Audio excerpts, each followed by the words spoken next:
Cadavres Exquis. Aujourd'hui, on a un gros sujet. On a un gros sujet qui est les relations. Et en plus de les relations, ce sujet-là, on va le faire en anglais.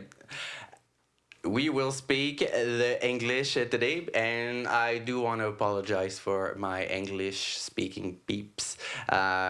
It's really just that most of the subjects that I want to do first, I don't want to add a layer of translation in my head, my silly head, and sometimes the accent can be also like a focus that I don't want people to take really.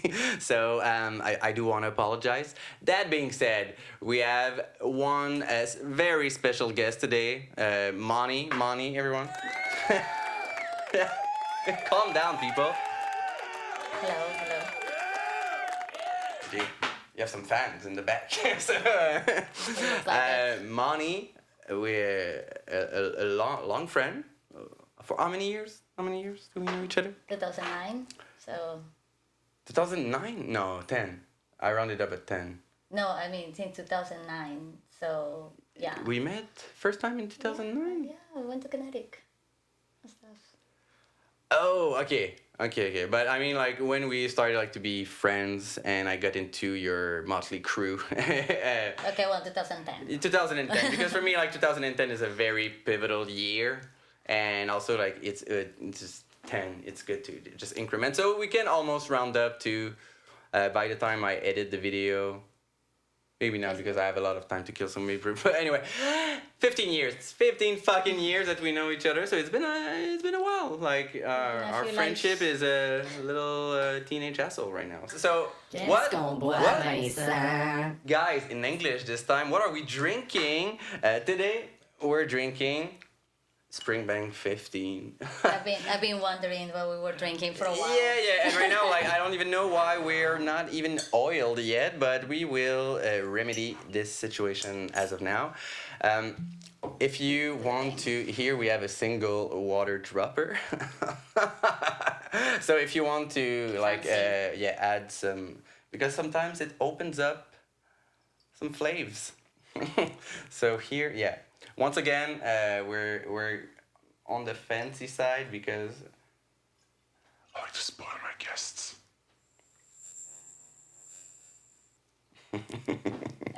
Okay. Yeah, it was a very I had a heavy hand, and I'm glad for you. So it's a good one. We didn't. We went to Scotland. We shared half a trip to Scotland this year. And we didn't go to Campbelltown, so today we have a Campbelltown because even the next one is in the Campbelltown region.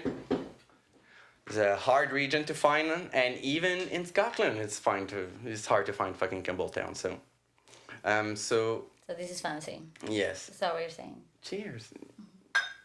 Nice to have you. Thank you for having me. Happy to be here.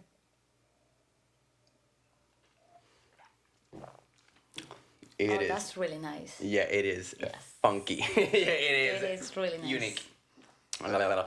Okay, and to me, like, this is already like 2 Advils tonight, so it's worth it. It is worth it. So today we have a doozy of a subject. It's a doozy boozy, and it's relationship, love, poly relationship, monogamous relationship, and everything in between. We're gonna, I don't want to say demystify, but we have 2 separate take. We have like, we come from, like, I want to say I will be a bridge for more monogamish people, because I'm still like in more of an in-between. I'll elaborate on that later, but you, Moni, like, we've been, again, we said we know each other for like the last 15 years. For me, I see you as someone that keeps on being like in a constant evolution. Like when I first met you, you were still like working in tech, but you were, I felt like, I don't know, I don't want to say to start up to be alternative, but like start to like gutify yourself and being like increasingly, and you've been again on the ascending, like breaking ceilings and raising the bar. So, and you started for how long? When did you stop monogamy? Do you remember? Like, maybe like 9 years ago. So Okay. yeah. So to elaborate in that what you were saying. So when we met, I think I was in the process of finding a community. I had like a few years back, I had like moved from Colombia, and then it's when you move entirely different country, and then yeah, it's kind of it's different to find, Yeah. especially when you are part of an alternative community or a queer community, and then finding your tribe is like it's really complicated. So I think Yeah. I necessarily yeah, it's not that I was kind of becoming a god. It was more like I was finding where I belong in this city. Yeah. And I also had come out of a divorce. So that was also Yeah. like something that changed. So this Yeah. is breaking out of monogamy. It's just like a burst out of this because like for how many years were you married? We were together for 8. We were married for like 5 of them. Okay. So and we moved together from Colombia and everything. So it was like it was kind of we were very young. Like Colombia, United States, Ontario, then here? No, just Colombia and directly to, and then we were in Ontario Okay. for a little bit, and then we moved here, and then I was like, okay, and then Let's we go separated. within the Quebecers. Uh, Well, it's part of the charm. Like you choose I Montreal, guess. like Montreal, like well, it's part of the identity, and like I guess there's a reason why people still, and I do understand why it's not because of, but like it's still Of course it's part perfect. of like you Yeah. you have you need negative to have a picture, otherwise it's just it's part of the light. chaos, right? Yeah, It feels yeah. like home. Exactly. So when we met, you were again not well monogamous, but like you were not like in a specific relationship. So yeah, I think when I got out of my divorce, I think it was more. It wasn't not even because I didn't love this person. I really still love him. I was just like I was really young. I was like 20. At that time, I was like what? Maybe like 25? No. Sorry, I was like 26 or something. And I was like, at that point, I was 26 or 20, yeah, 26. And I was like, okay, this is it. This is like this one person like forever, and it was just like, and I started panicking. I was like, I never live alone. I never did a lot of things about anything about myself really. Before I had my family, I had my mom, and then I moved, and then I had him, and then I was like, okay, there were so many things that I wanted to do by myself, right? Like live alone, like travel the world, like, and at some point that need started weighing more than the relationship, and it was really difficult to be like, okay, I need to get out of this relationship, actually, because there was another kind of I didn't necessarily wanted to have multiple partners at the time. That was not the goal. I wanted to have a relationship with myself that I thought that if I stayed in that relationship I was never gonna be able to have. And so I got out of the relationship. It was very heartbreaking, like especially for him because he was more of a monogamous, like more like you find your partner, like you nest and then you live forever. Like you have You have die. kids. Yeah. You have kids. You know, and then and then you die, and wow. And it's just Yes. like a long part of, and like so from from 30 to 80 you pause, right? You're okay, like not growing, not exploring, not changing. That's fine. I mean, that was very terrifying. I know Yeah. that there are couples that like manage like to do that and like and to grow together and like and that's another subject that we can talk about later about like how like relationships in general are evolving. Yeah. Even if it's not through polyamory, people are starting to think what is a modern way to have a relationship, because it's not the same way that like our parents used to have them, or our grandparents. So Mm-hmm. like modern dating is a total different story. So Well, first, like I think you need to break out of the pattern that like because we all add like beside like maybe like a very few exception, like we all grew up in having like at least a monogamy like example of, well, and it's what it's in every movie. That's just like what is normalized.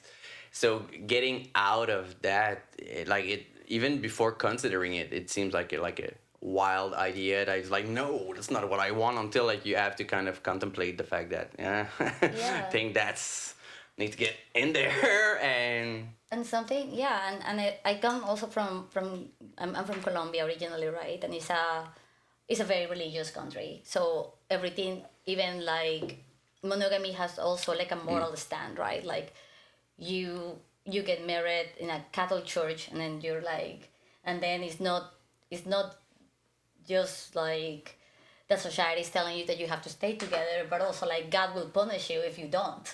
So it's like, have you heard of hell, buddy? so it's kind of terrifying if you think about it. And then of course when I started even like thinking all these things, that like, oh, I think I want to pursue like kind of my solo dreams, and stepping away from this relationship to be able to do that, like there was a lot of guilt. I was for the longest time thinking that something was wrong with me, because clearly something had to be wrong, right? And everybody was telling me that something was wrong with me, but I was like, well, this is not gonna go away, and I'm just gonna end up like hurting people if I stay here. So I was brave, and I was like, okay, I'm leaving this relationship now. By the way, we're amazing friends. He's one of my best friends. Like, love him a lot. We love each other a lot. Like, we are like amazing, but not in a romantic way.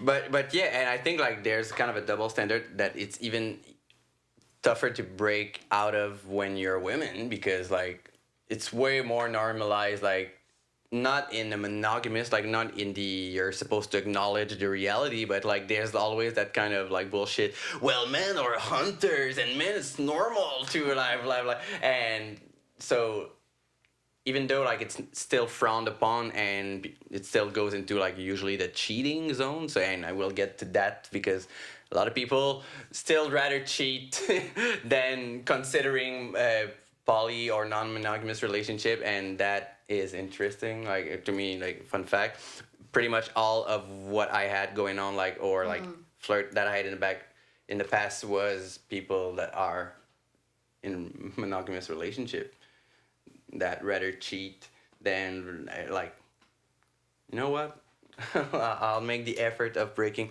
But that's something that I guess we can talk about it, but like retroactively change a monogamous relationship is something that I never seen any working, any numbers that proves that it works. Like it's, I think it's one of the hardest thing, like to be like, let's say like in a long-term monogamous relationship and then like let's try non-monogamy together.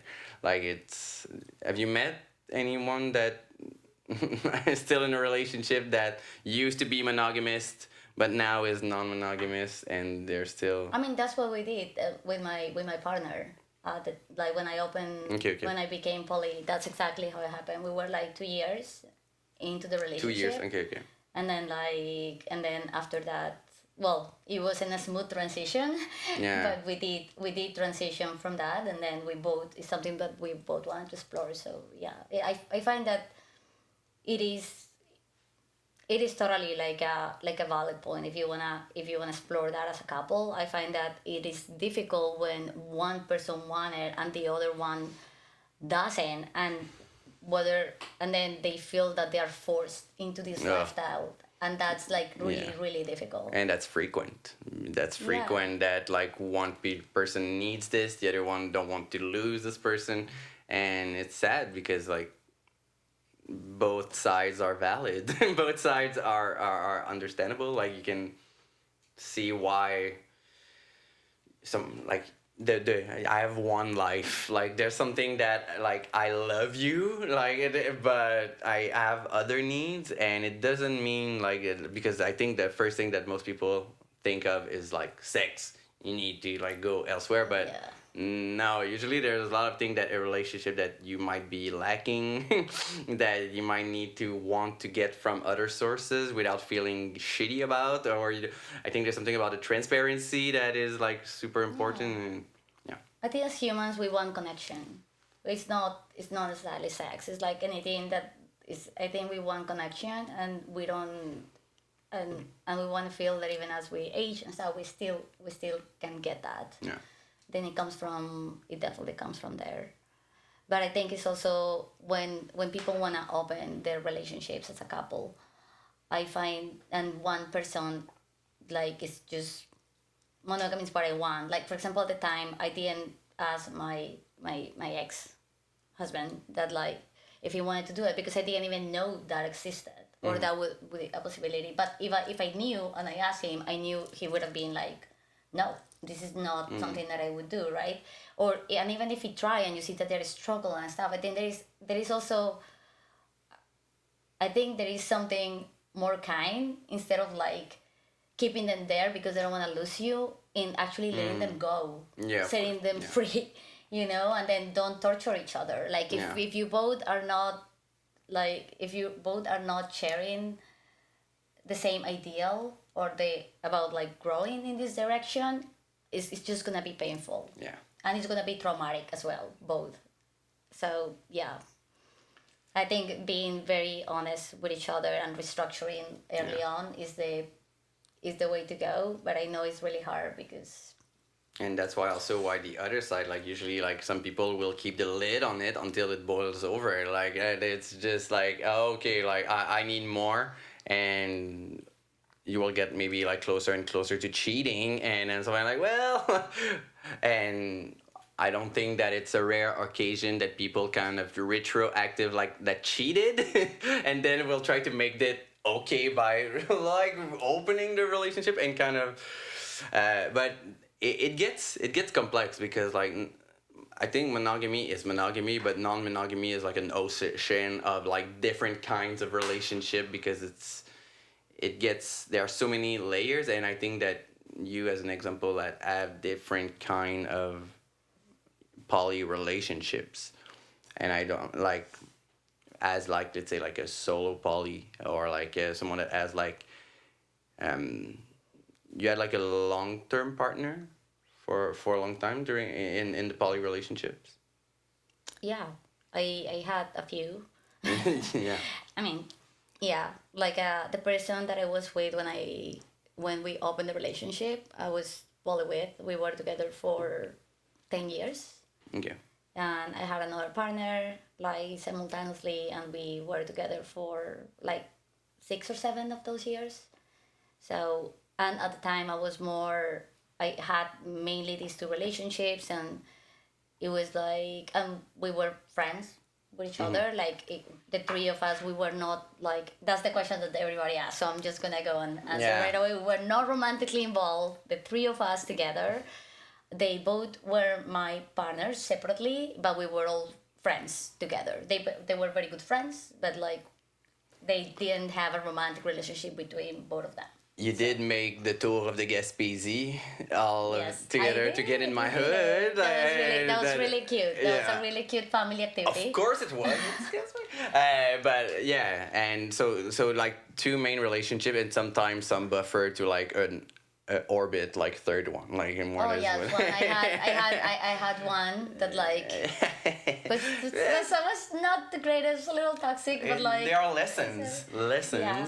I think it was someone precisely that maybe wanted or had the intention to be poly, didn't have a lot of experience, and it also became like a little toxic. So it wasn't very long lasting. But yes, you're right. You remember that.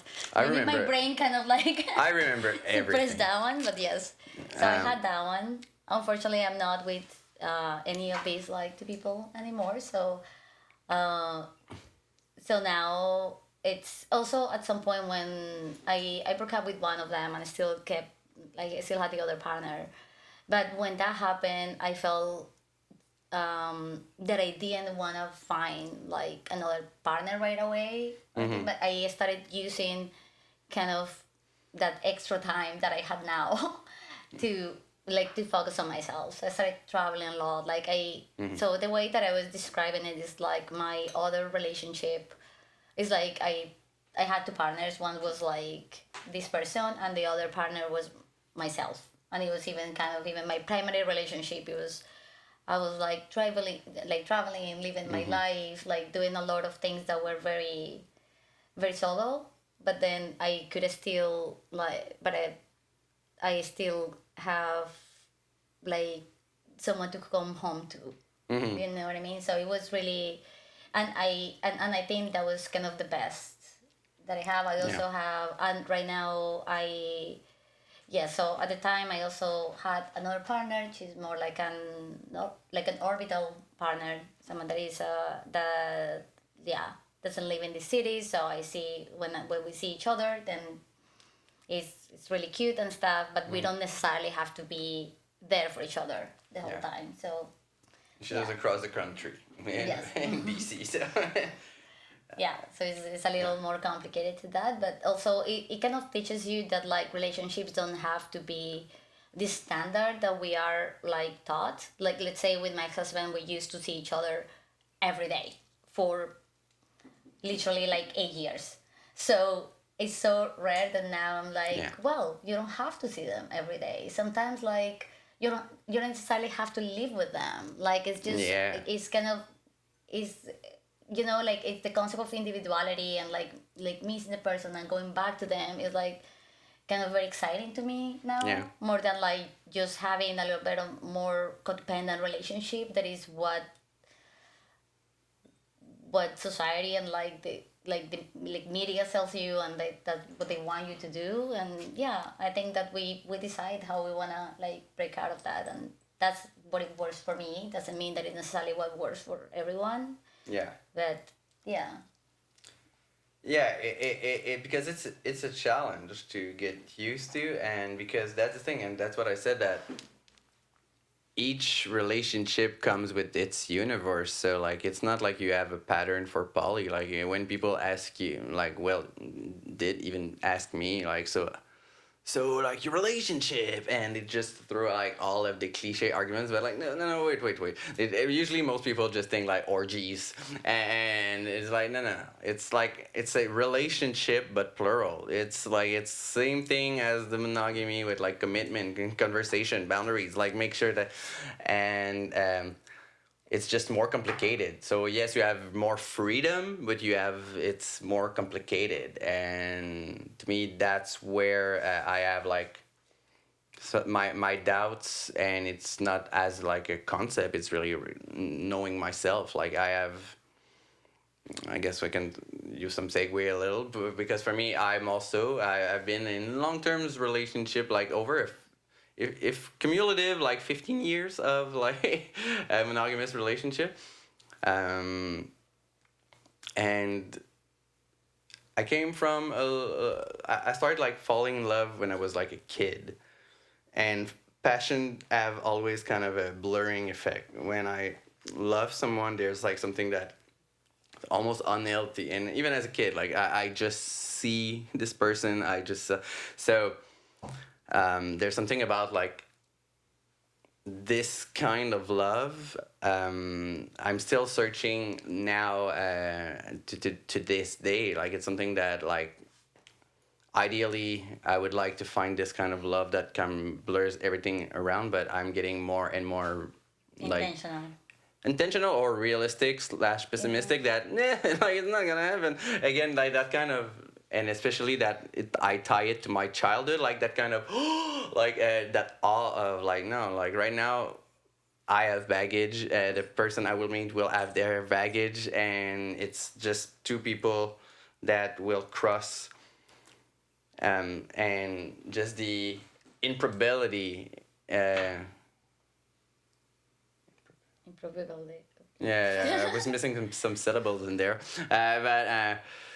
The fact that it works. So right now, like that's the thing. Like even for myself, I haven't seen anyone for almost a year now. I've almost a year now since I kissed anyone. So now to say that I would go for like a poly relationship, it seems a little optimistic because like to go for one person is already for me like a challenge or like something that is seems almost impossible. So to Okay, so I think that like poly is not it doesn't depend on the partner that you have. It's more a lifestyle that you choose. Even if you Yeah. are entirely single, it's like, do you see yourself as poly? Like, let's say right now, I don't really have any nesting partners, right? Yeah. And I feel very similarly to you. I don't. It's really hard for me to imagine someone that I will connect with that way because I feel a little nihilistic lately about the whole thing. But that doesn't change the fact that I would change the lifestyle.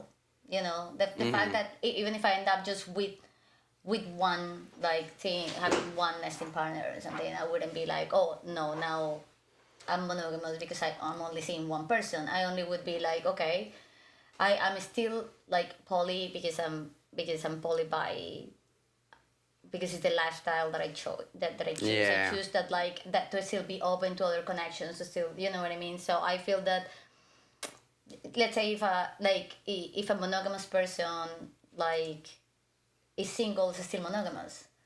If a poly person is single, they're still poly. It's kind of more Yeah. like a choice. So Yeah. so I think it depends how you wanna see it, right? But if you don't know yet if that's the lifestyle that you wanna pursue, that's also totally valid, right?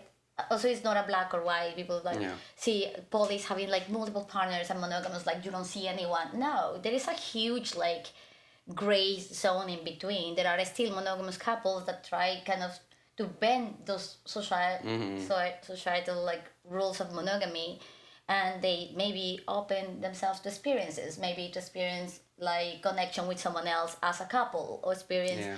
or allow the other person to just go have fun, connect with other people, and honestly, but come back to me as your primary, and that's totally fine.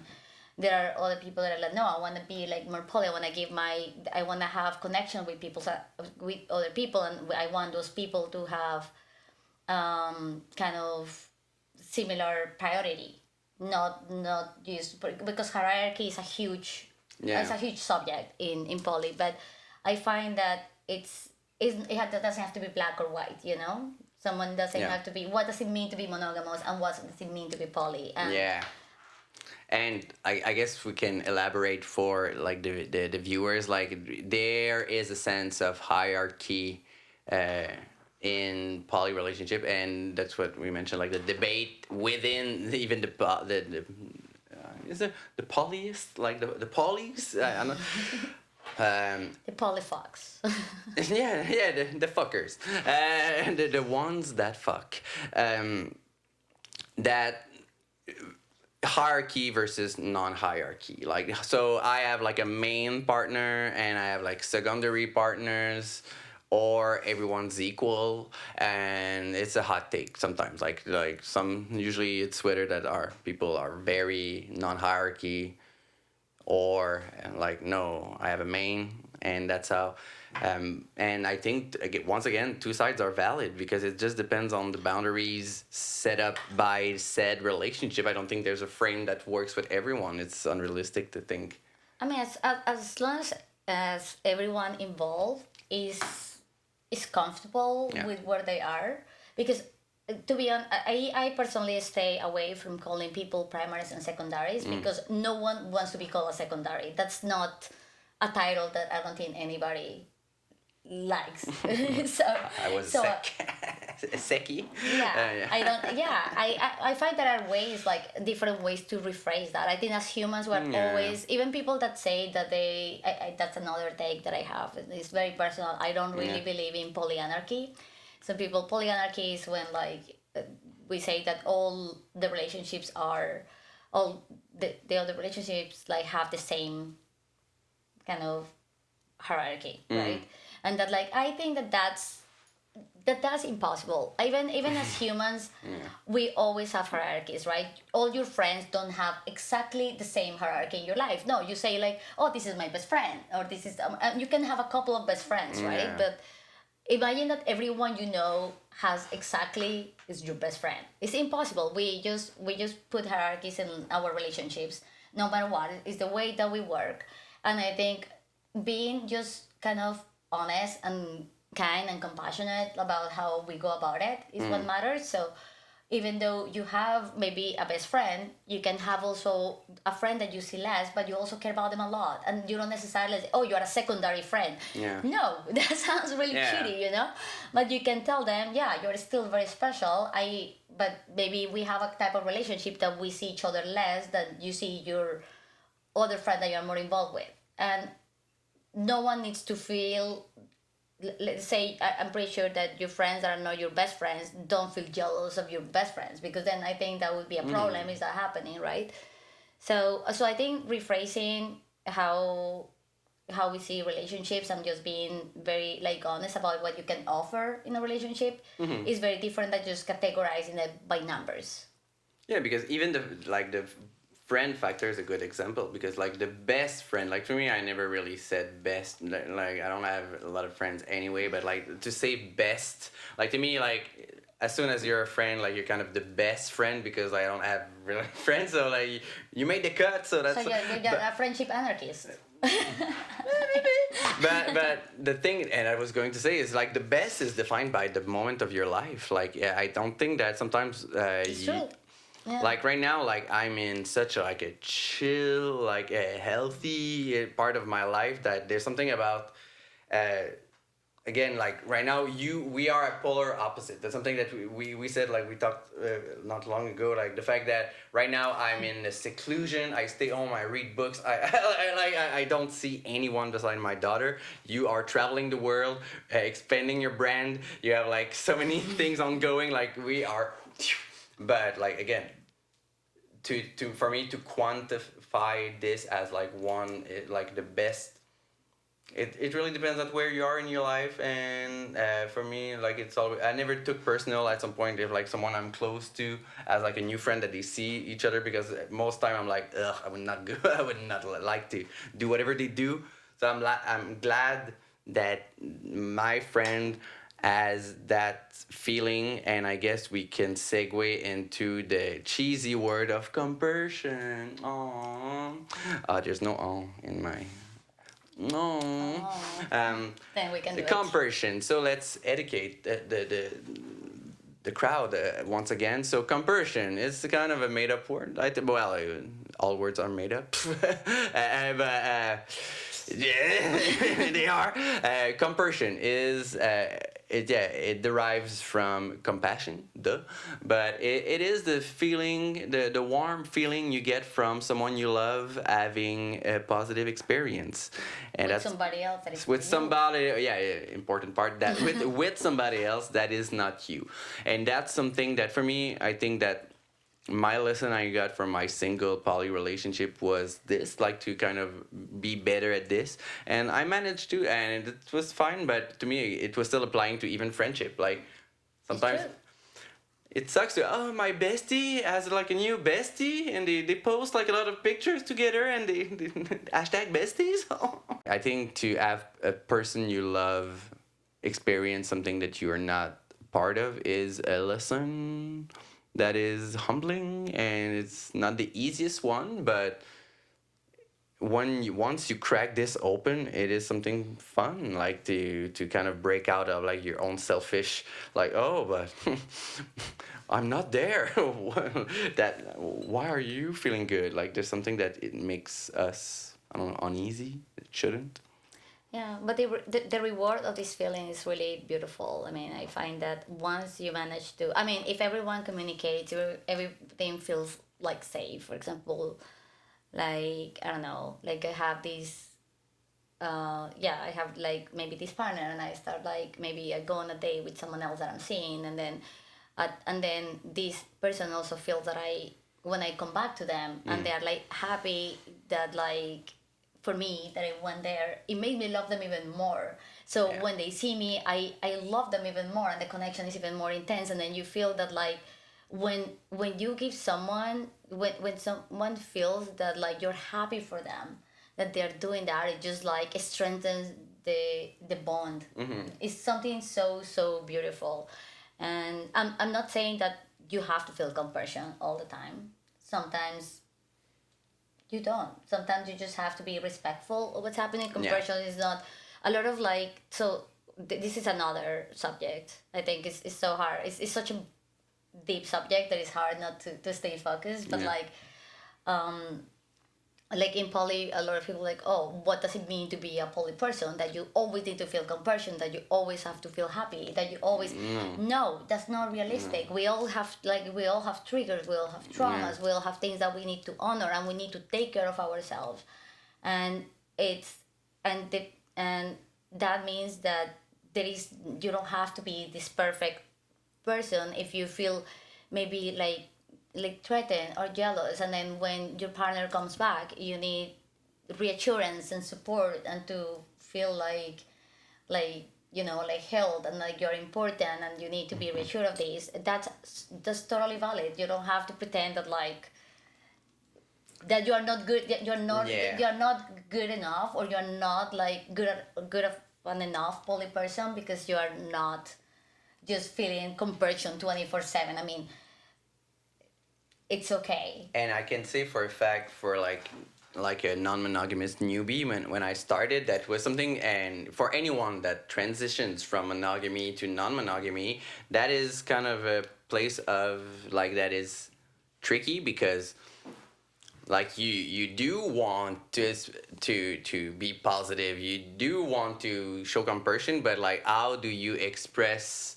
your unease, like the things that makes you like a little queasy, like are you supposed to mention them? Like that's something that for me, not only I was coming from like a monogamous background, but a lot of my early relationships were very very jealous relationship, and it left marked like it for sure, like in the way I think, in the way I kind of preemptively kind of, sometimes something will happen and I'm already like, oh shit, like I committed a crime. Okay, so now we will, still from the Campbellton region, it will be a Kilkerran heavily peated release. So Let's please remind everyone that they're not sponsors. You're not getting paid for this. pay me, like and yet I'm not yet. But I hope you will. Yeah, I think that is one thing Yeah. I could sell out my principle for a good brand of scotch. So I can see that here. like I'm picky though. Like it won't be no Glenlivets. Take that, Glenny. Like when you decide to be polyamorous and to have connections with multiple people, romantic connections with multiple people, then a lot of people are like, oh, okay, well then cheating is not a thing because everything goes, and that's so not true. Yeah. You can still get cheated on, and it's actually more painful because actually boundaries are more clear. Yeah. And Like, yeah, you don't communication is have to cheat. So like it's more premeditated when. yeah, it takes, like, you're really, it's not more this unspoken boundary that society put, but it's more like boundaries that we put They were together. clear. They And were then clear, and yeah. then when somebody break that boundary, it's very painful because like we talk about this kind of thing, right? Or you have to be even more careful. You didn't talk to me about this, and then you decided to still go do it, and it's like and it's really hurtful. So yes, you can 100% cheat on polyamorous relationships. That I think. So if someone goes into this type of relationship, we'd have seen that, and it's very toxic because it also kind of puts a bad name to this type of lifestyle. Like a lot of us, we put a lot of effort into like have a very, as the name says it, like an ethical, non-monogamous lifestyle, and then some people just are like, oh, this is my, and usually it's male people that use this to be like, oh well, I just wanna be able to kind of have multiple people, or like fuck a bunch of girls and don't be accountable for breaking their hearts. And that's not what it is. No. So yeah. No, because that's not what poly. And I think this is where like the area between, like, because I know that for many people, when you say this word, they whether kind of stop listening or just like la la la, like it's not for me, or just it's you get a bunch of hippies. But there are like so many layers, and I think it's interesting because the more you go deeper into like polyamory, you kind of start to be like a little not picky, but like judgy about like the other layers that you usually went from. So like I think about like the unicorn hunters, the open relationship, the like there are other layers I think before like being a full on polyamorous. Yeah. And so but sometimes when you're polyamorous you're like unicorn hunters or open, yeah, but like there's kind of a stink, but it's still valid. Like some people Of like course. it's, but to me my example was I might as well go fully into it and then kind of go full in and more see what was for me than just do one step at a time. I think there was that kind of being in a monogamous relationship, but kind of opening, trying to open, and this did not work. But some people can maybe make it succeed. It is like I think the bottom line is still like shitty people will still be shitty people. Like monogamous, like Yeah. cheaters will stay cheaters usually. Yeah, and I mean, also, yeah, I don't want to put that much even a stigma on like why people cheat and stuff like that, because there is a whole like, yeah, there is a lot about that, and then and the fact that like so many people cheat, it actually makes, it's not that there is a lot of people that are cheaty, it's like something is wrong in like these rules that society are putting to us, that people feel that the only way that they can access these connections or like kind of access like allow themselves like to have them is through cheating. So I think it's like I think this is stigmatizing also. This idea is very important. Like so I'm not saying that cheating is right. I think you are still breaching like someone's trust, and that's always gonna hurt, and it's still not non-ethical. That's the whole thing.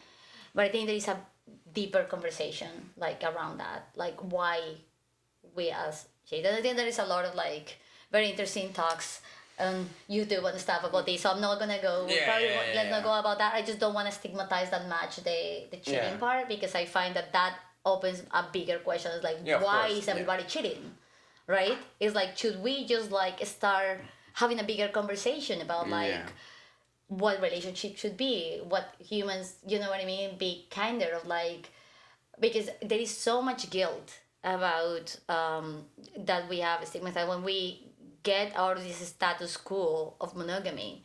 There is already a lot of shame to it. So when you start like practicing ethical non-monogamy with a partner or something, and like the first times that you go and like maybe start going a date and you come back, even though you know like kind of is consensual in a way, they gave you permission, not that like someone has to give you permission to do anything, but it's like consensual, and then you come back, somehow you're still terrified to tell them that like you had a good time.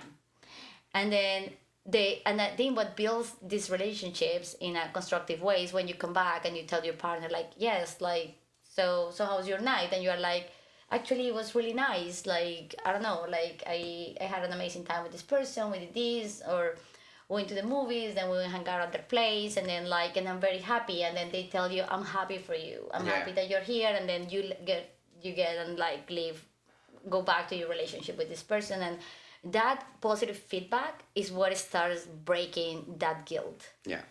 So yeah, I think that like there is a lot of internalized guilt about having like any sense of like attraction or like romantic connection for someone that is not that person that you chose as your romantic partner just forever until you die, which is like, and then this is But I think if this is this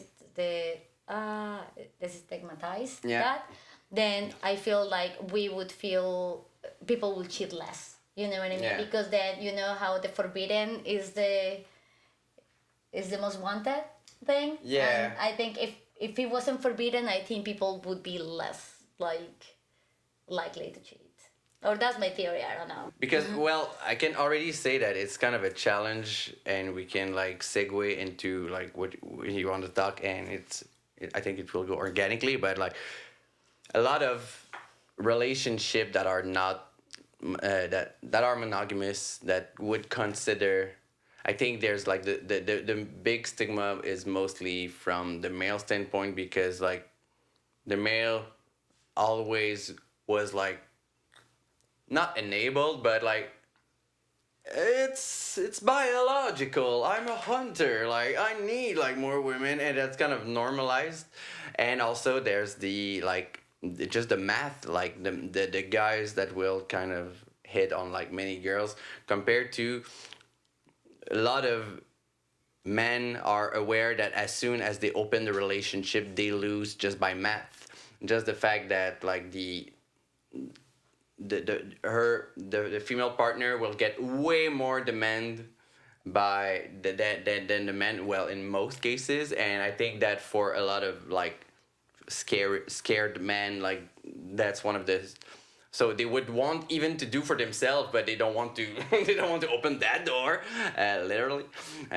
So I think that's not justified. Like it's not something that I'm trying to justify at all, but I think it's still there, that kind of fear of like, oh shit, like I don't want her to meet, like, because it's just there's the upper hand on that woman. And I think that's where even poly sets up like the more women in power kind of dynamic, right?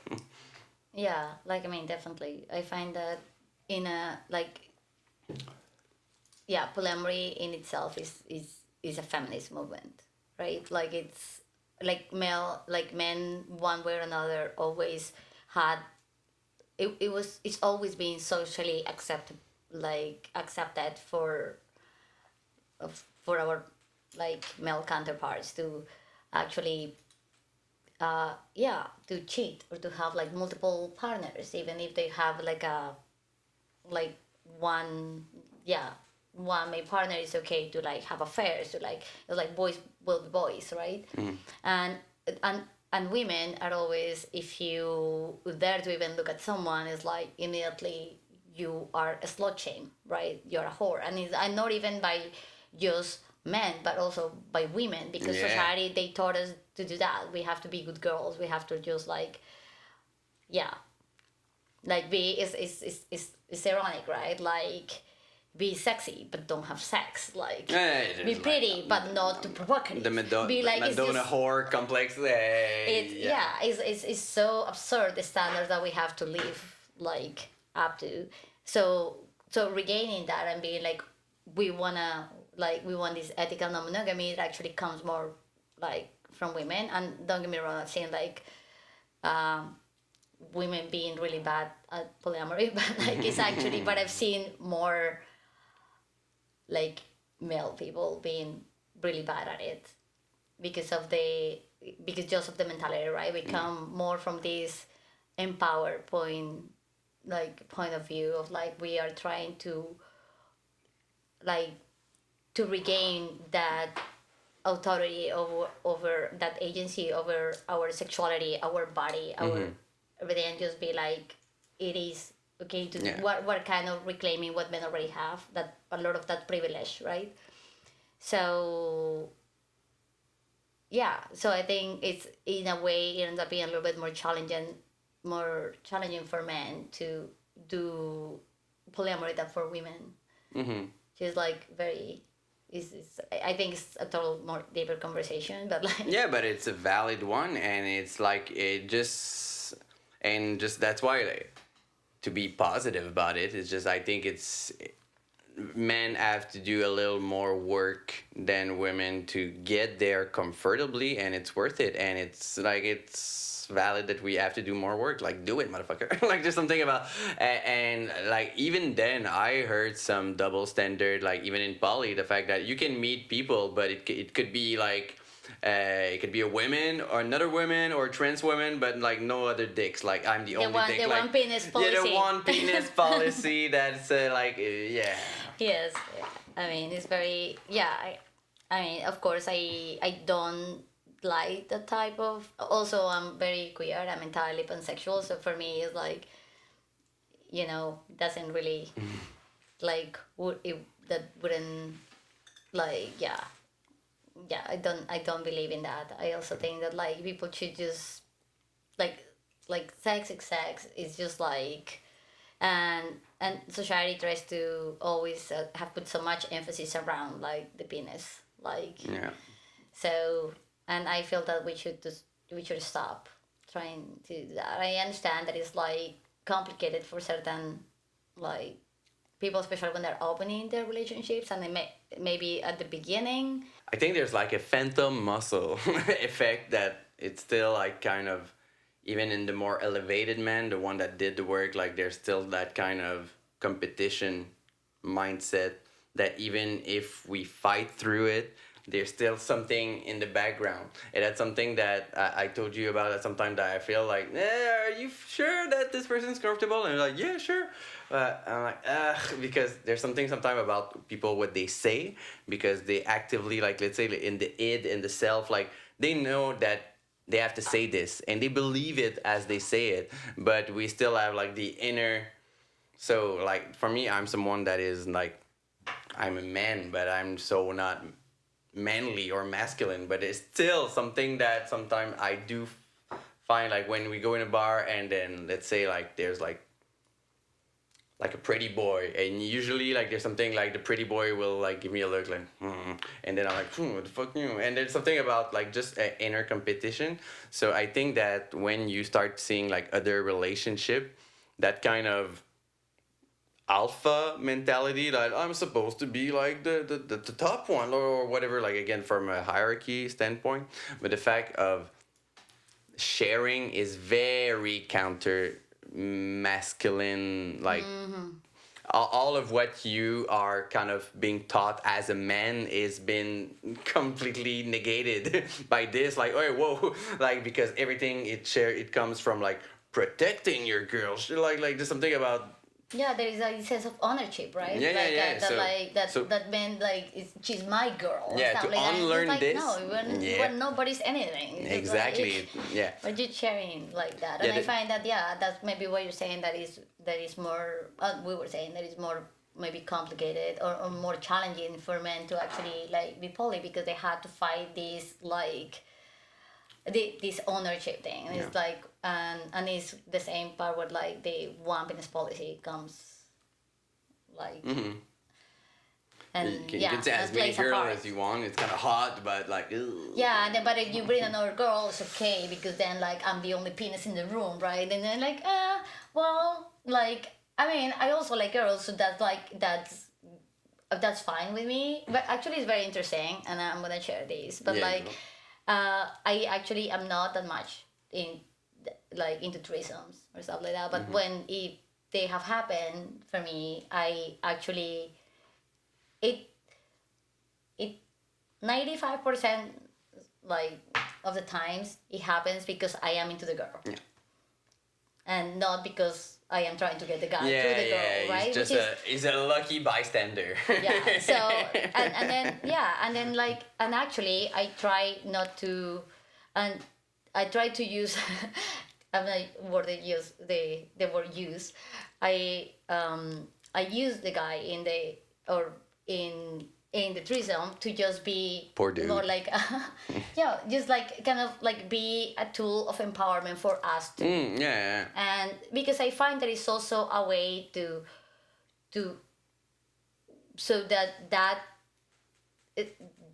kind of idea of, if you think that you are like the penis here is like that's the most irrelevant part here, right? Like you're now it's kind of removing that person from that privilege. And this is just, I'm a feminist, and I'm a feminist just also the way that I am, and I actually, and we end up having an amazing time, don't get me wrong, because like, but it's just that like getting that idea that like we are just there to, and it's also a lot of pressure on the guy to know that like they have to just perform for everyone. It's like, I don't know. It's like, all right. yeah, it seems like a little, I don't know. Like, so Yeah, I think like seeing like sexuality in a more fluid way it's just so beautiful, right?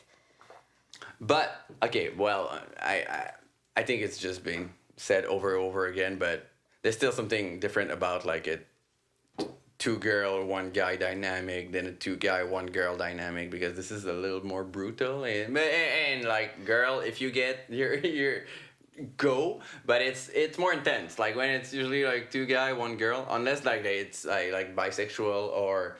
Yeah, but I mean Because to me, as long as there's cooperation, so you just usually I think it's more in the typical mindset of like two guys. It's just like, and again, I was a guy, like I grew up as a guy with other guy like this. So there's a kind of preparation, like guy talk about that, like so if we have a threesome, like we don't look at each other, it would be gay. Like there's something like we don't eye contact, like there's something like there are rules like so. But it's different I find really beautiful when that happens. Yeah. Because actually, when it happens, that means that like them when you in their own bisexual. No, when like no, not even when two men decide like to do this. I think it just comes from like humble, like they're humbling themselves to be like, you know what, we're willing to step aside of this privilege, make ourselves uncomfortable to live this experience that goes against like. And that's so beautiful, and that doesn't mean that like and you decide what dynamic is like it's not, this is not a script that you have to follow from porn, right? Yeah. Because I think that's a huge other thing, right? You can do whatever feels like comfortable for the dynamic and the people involved, and it's just so beautiful when people stop like going away just from the idea of like mainstream sex, mainstream like Because everything is male centric, like it's exactly. But it doesn't have to be. No. So I think that like it's I love when somebody tells me, when a girlfriend tells me like, yeah, I had like a threesome with like this with my partner, like a male and partner. we pegged the motherfucker. Well, sometimes or sometimes it doesn't even like it just, as long as there is communication, it's just beautiful. I just find that like I love when guys are like willing to step out of their privilege to just do things that are vulnerable and uncomfortable. Yeah. Those are my that's my type of But some people. dudes will be like, and we never talk about this again. Like we never bring this up. But like Well, that sucks for them. Yeah, to be honest. of course. Like and there will be like a whole list on like masculinity and toxic masculinity, because it's a very rich area. I will steer away from now because again, dudes That's another already subject. have This whole day is another subject. I'm like, yes. dudes. But yeah. But Polly, you said this is mostly coming from like a feminist angle, and it empowers women at being like, at least on, it's not even, it gives an upper edge to women, and I think the upper edge is to own our own sexuality, which is like something and that has been stigmatized of course. forever, right? Like any woman that like owns their sexuality like is pretty much a slut. You know, like it's and right now we're like, okay, what actually I love how even the word like slut is being used in a positive way. You go slut. Yeah, because it's like we need to start like like working with the semantics and like kind of giving like a new like meaning to this slut word. is positive, like And it's the same thing. It's also the same thing. I can call one of my girlfriends a slut, but like a guy cannot come and call me a slut. You know what I mean? It's only okay if I say it. Which is funny, but I think S word. But I love how we are like also and we're doing the same with a lot of words like this in different in different kind of subgroups, right? Different subcultures. So. Yeah, so that's amazing. And I find something that you were talking about before was about how people choose. You said that you prefer to go like maybe all out, and you were talking about the unicorn hunters and like all this. I think that like people have to start somewhere, and I feel that like a lot of like it's rare. Okay, I was one person that just one day went to my friends and was like, I am done with monogamy. hasn't served me. Yeah. I'm gonna be poly from now on. But I think I'm a very rare case. Like a lot of people, it just kind of was like, oh, I am curious. I want to start this in this way, and then they start with good intentions. Like the unicorn hunter is when a couple try to find this third person to kind of. It's a very pejorative to be term. part, yeah, but Like you know what? it comes with a lot of stank Of on course, it. because it's that because also you a lot of like a lot of expectations are put on this third person and stuff. But like Yeah. I've been a unicorn a little bit. Yeah, and honestly, and it's very beautiful. It could be very beautiful if everyone is very honest and very open about their expectations and everything. It's a very beautiful thing. I love helping. Now that I am more experienced, I kind of feel very empowered and I feel very happy to help couples that are trying to open the relationship and be in a way a facilitator for that. It's really beautiful. Yeah. But I also know what are my limits so that it doesn't become toxic or something. But like I don't sadly think that it's bad. It's just bad when any dynamic it starts being toxic when everyone is not on the same page. So yeah, but because the stank it mostly come from polyamorous because like, and I knew it for a fact. Like I got called that. Like there's something about for me there's something still that I find cute because for most this is like the wildest possible thing. Like a lot of people are comfortable on monogamy or at least they want to believe that they are. And the one that will pursue like again having a threesome like most people don't even know about the unicorn term, but like some people were like, you know what? Let's be wild. Let's have a threesome, and it's gonna be like an old thing for their own relationship. And if they have it, nice. Hopefully, they have like the good communication and everything went well. It was a positive experience.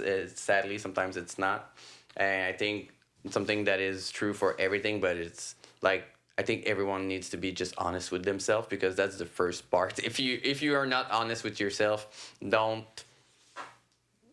go and put other people in your shit because like a lot of people kind of want to believe that they are whether fine with this, fine experimenting, it's fine having experience and will go through it because like someone else wants them to or they but so I think it's the first step. Be honest with yourself, what you want, not what someone else wants.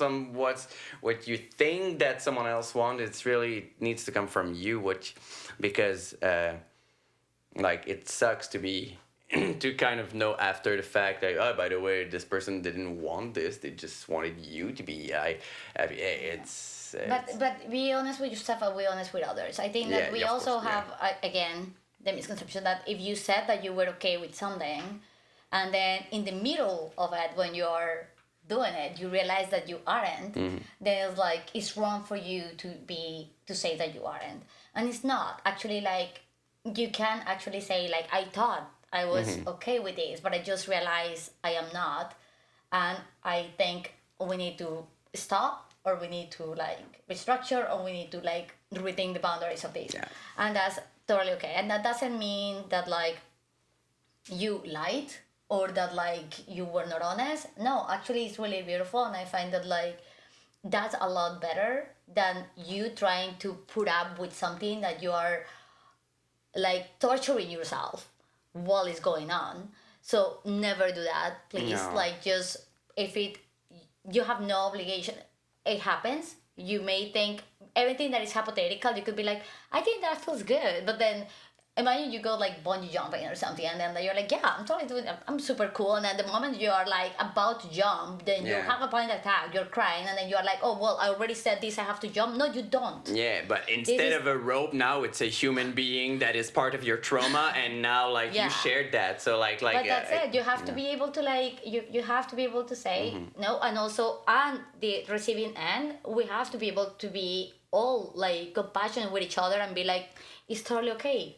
You thought that you were okay with this, and I'm not gonna shame you. Yeah. Because you are telling me you are not. Actually, it's really beautiful and vulnerable to be able to say like you don't have to this. And I think that happens a lot to us women that we are in these situations where sexual situations or whatever, when we thought that we were okay with it and we kind of think that we have to do it just because we're there, and it's so hard for a lot of us to say no, to stop. Yeah, Maybe. yeah, well, So I find that it's like really. So I think it's the just performer, like you need to like kind of go through this, and it's bad that it's normalized. I have this issue, not at the same level than like women, of course, but for me, I have like when I'm in an uncomfortable situation, I just know like I can dissociate and just Yeah. like go through it. we do it. Yeah, we do it even like when you already were like buying something or whatever, and then you're like, oh well, I guess I already bought the service, so I have to go with it, and you're like, no, you don't have to do any of that. I think society also like teaches us to be like to avoid conflict. I think this is a conversation that I've been a problem that I've been having with society lately. Is like I realize that by default, everyone is avoidant. Like we have so much avoidant tendencies in every culture. Is so crazy. That is, we just no one wants like to really deal with conflict because no one teaches us how, and that we don't know how to have like non-violent conversations. We don't know how to express ideas in a way that like it's not gonna create conflict. Yeah, and then when you state reality, you're the enemy. You see the problem, but like, wait, no, it's the reality. It's what's out there. Like the fact that like people are just hiding or they're pushing it down. This Yeah, but it's not about that. It's about learning how to have these uncomfortable conversations. And I find that the beautiful thing about like having this lifestyle for me is that actually it is being like, well, want to have this lifestyle like brought me into the direction that I want to be a very good communicator. So it actually teaches me how to talk to people and how to have difficult conversations, not be an attack, but is actually like everyone's points are valid and everyone's feelings are valid, because what you feel is irrefutable. Like, yeah, but how you react about how you feel, you are still responsible for your reaction. yeah. So, and this has served me also in business, in everything. But unfortunately, I think this is I think it's even more important than math. Like, they should teach us this in school, but they don't. So, it's really crazy that we have to learn these concepts as adults. And even like most adults don't. So, every day of my life, I have to interact with people that just are avoidant communicators, and that's what it is, and it's really difficult. It's an atrophied muscle because no one does it. Well, it gets worse and worse and worse. But and again, like it sucks because like again for me, I'm someone that I think I am a challenging person to even a challenging friend, because like again talking about things that might not be usually talked or like brought up, and it makes you just outside of the normality. But to me, like it's just the normality is fucked up. Like we should just Of course, it's like Yeah. generational trauma, right? yeah. And it's just we've been like past generations, like all, especially with men with their dads, and like the neglect or the expectation that like they have to be this, or with men also like you are not allowed to have emotions, and then by the moment that you wanna actually have that as an adult, you're like, okay, I wanna be better, and then I wanna have these emotions. Like a lot of the men in my life, they just break down because it's just so much trauma accumulated, and people telling you your whole life that you are not supposed to have any emotions, and then you have them all at once, and it's just like, oh my god, I don't know how to deal with this. So, but still, I love that this is happening in the world. Yeah. At least more, Yeah. less toxic masculinity, more like Wow. more diagnosis of like borderline, bipolar. Well, all these things that are like that come from this trauma. But I think this is a positive transition. Well, it is, but is it though? Because and that's something that ironically I talked about in another episode on toxic masculinity. But like, yes, we started to see pattern of like, hey, it's nice that like men starts to, yes, but Trumps get elected, abortion gets like restricted. Like there are little action, there are little changes happening, but the big changes seems to go backward though. They're like kind of like, and to me that's what I said again. I don't want to repeat what I was saying in the other episode, but I think that's what happened when big changes happen or like paradigm shift is just like things go to the extreme. So like right now we're being like very radicalized. So like it's whether like let's go back to how it was before, like men like choosing for women, and then men challenging masculinity's patterns hard. And I think this needs to be like Yeah. kind of broken down and rebuilt from scratch Because the comfort zone, a lot of people is like really hard like to let go of what we know because like everything that we don't know is scary. So like getting back and as you and unfortunately what is still a minority, the ones that want progress and that want to see beyond the status quo and yeah, this what's happening. This is why even though I'm still my lifestyle is still like poly, I'm a feminist, I'm an activist, and like everything that have to be when it comes to like humans rights, queer rights, like everything. I know that this is a very difficult time, and yeah, I'm trying not to be too nihilistic in this episode and be more positive than I actually feel. but yeah, but I know it's hard, but I also know that is that I feel that is part of it. Yeah. Unfortunately. Yeah, and hopefully things will keep on evolving in a good way. But again, while one side will push on this way, I mean, like we the other will. one. We're the resistance. Yeah. Well, and I guess I'll elaborate a little on, and again, it might sound or like that I'm putting emphasis on me, but I just think that for someone that comes from like a monogamist background and might want to consider like there are some things that in my little journey, it's not a long one, but could be maybe useful or to hear about or to, because for me again until maybe what, not even 2 years ago, not even 2 years ago, all I had in my life was a monogamous relationship and some monogamy-ish, like again, like from like unicorny, like but to actually be like, all right, let's try non-monogamy. Even when I was monogamous, I was a little like not jaded, but I was seeing already that I don't believe in the forever after. Like at some point, I don't believe that is. So I was monogamous, but I was like pessimistic or nihilistic. The fact that it will last the time it lasts. It's like a plant or like a flower. It's just like it will stay this way and then it will fade. If we're lucky, it will last like a long time. But to me, I never believed in the forever after. Or maybe I did when I was younger. I was very, very romantic. And to me, love was like that super intense feeling. It's still to this day like the most intense feeling that I can feel. But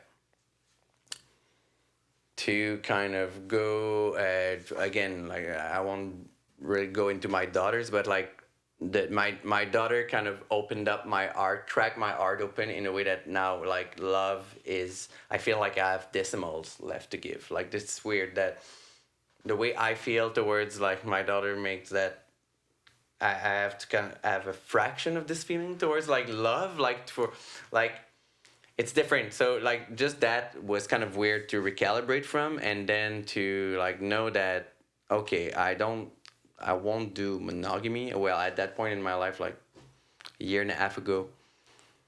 And once again, I didn't know actively that now I am poly. I was aware that the next input would probably You needed a change. yeah, for sure. And again, like I said earlier, like I don't believe I was believing more like fuck it, let's go all the way, and then from this kind of learn things that I'm less comfortable with, and then I mean, I did that. So Yeah, but well, instead of doing like because some people might want to do one little step at a time, but like fuck it, like I was in one poly relationship with someone that had already like other partners, so already from the get go, like that was like new to me, like okay, so I was already like that's just a humbling thing to like okay, so I have like feelings for someone, but already that is already in a relationship, so to me, I had like a learner's permit. The way I saw my poly relationship is like it was everything that I learned from like what I know. And again, I know very well what I want and don't want from a relationship because I've been in long monogamous relationships. So like again, some 7 years, some 3 years, some two, and I learned from every of them.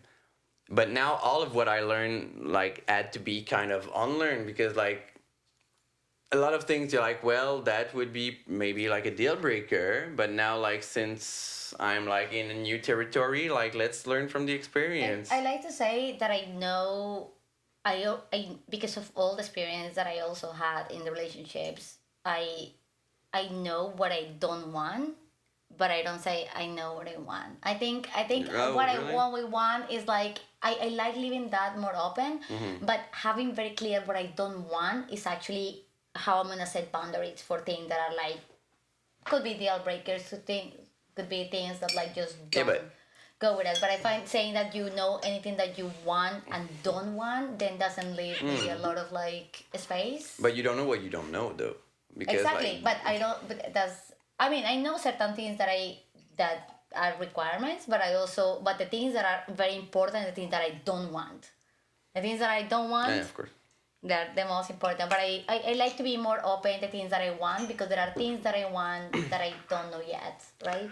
Yeah, but to me, like from my standpoint, it's just that since everything I'm is being new. positive here, Yeah, okay? no. But since like everything was new, like from all of what I learned from my life was like, oh, that in a monogamous relationship would have been like, well, I don't think this is gonna work. But like, since again, from the more open mindset that this is not like a one person trying to like, it's just a reflex of having the expectation that what I want or what I Yeah. expect is this. But no, it's like a puzzle. Like it's like a puzzle that no, that person that you meet will be a part of your big puzzle, but like that has nothing to do with what you might. So, and to me, being like starting slowly and slowly like partnered into that relationship, and I was not even like very active. Like I saw like mostly like one other person, and just this was like breaking my brain. Like I was not like my all of my monogamous like reflex. It was stressing me. Like just that. So it was a challenge. It was a challenge to talk about this because again, like from me coming from even jealous relationship, kind of made this like. Can I ask Of course. how it felt like in terms of like just comparison or you feeling like maybe threatened or jealous or like how did you struggle with this? I don't know. I'm very curious It about was not a this. struggle. The compression part was not. The compression part, honestly, I was kind of happy, and I guess because I was the one added, like at the end, like maybe like we said earlier, like when you come from like, let's say like a monogamous, and then you open the relationship, and then you start to kind of like have to share my girlfriend now. But then when you start dating someone that already has It's like other partners. somebody's sharing their girlfriend with me. Yeah, so exactly. So it's kind of the other way around. So It's beautiful though. yeah, right now I haven't seen anyone for at least 10 months. Nothing, and now I'm really. Once again, I know that the next input will be like a big part of the equation. But if I would have to choose what would be like the perfect relationship right now, uh, like, and then I'll ask the same question for you because I think it's an interesting one. You can think about it in the meantime. But what would you be your perfect relationship right now? Like For me, perfect relationship would still be to meet one person that I have a super strong feeling and connection and a sense of evolution. Like coming with everything that I learned, is learned and will not be deleted. So coming in with a sense of cooperation, coming in with a sense of like we will evolve in our life. What we want now in our 30s will not be what we want in our 40s. Ideally, I would like someone that we would try things together. It could be separated, but like to Yeah, like you still want a life partner. yeah, You know, like a feeling yeah. of togetherness. Like Yeah. tonight, you want to go out, you're meeting someone, have fun, but like You as come to- back to me, kind of thing, or like. yeah, but not in a possession No, way. no, It's just because yeah. I think the more No, you but it's okay. It's like kind of I Yeah. still wanna like if you're investing all this amount of energy in only one person, you still want it to be like that. You still want that person to go explore and like have beautiful experiences. Yeah. But at the same time, like come back and like still put the same amount of energy that that you're person putting would be into it. home, like Exactly. Yes. home. That's a very This- that's a very I love that concept of home, you know? Yeah. Like calling someone home is so beautiful to me.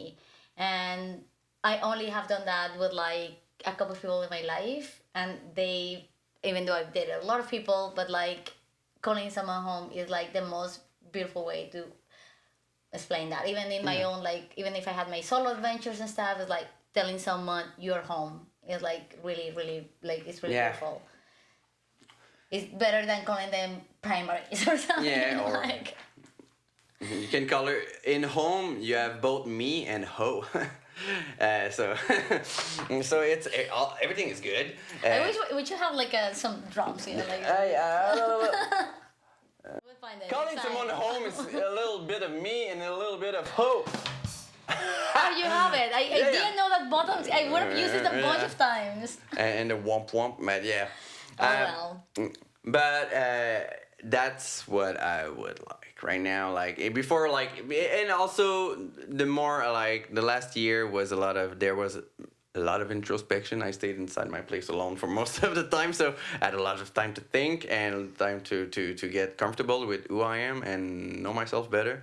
And to me, it's just the.